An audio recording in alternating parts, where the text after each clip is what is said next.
Pemirsa, ada puluhan pegawai negeri sipil di Provinsi Aceh terjaring razia Satpol PP Kota Subulu Salam Aceh. Mereka terjaring razia karena keluyuran saat jam kerja dan tidak membawa surat izin keluar dari dinas mereka masing-masing. Operasi ini berhasil menjaring sedikitnya 45 orang PNS dan juga tenaga kerja honorer yang ada di lingkungan kerja Pemkot Subulu Salam Aceh. Puluhan PNS yang terjaring razia kemudian didata dan diberi peringatan agar tidak mengulangi perbuatan mereka. Jika kembali terjaring razia, mereka akan diberi sanksi berat berupa penundaan kenaikan pangkat hingga pemecatan. Selain PNS, Satpol PP juga merazia sejumlah pelajar yang kedapatan bolos sekolah. Salah satu pelajar sekolah menengah pertama tertangkap tangan dengan kondisi mabuk serta membawa bungkusan plastik yang berisi lem bahan perekat.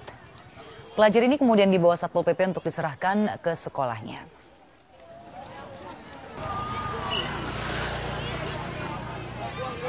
Ini lem ya? Lem dulu ya?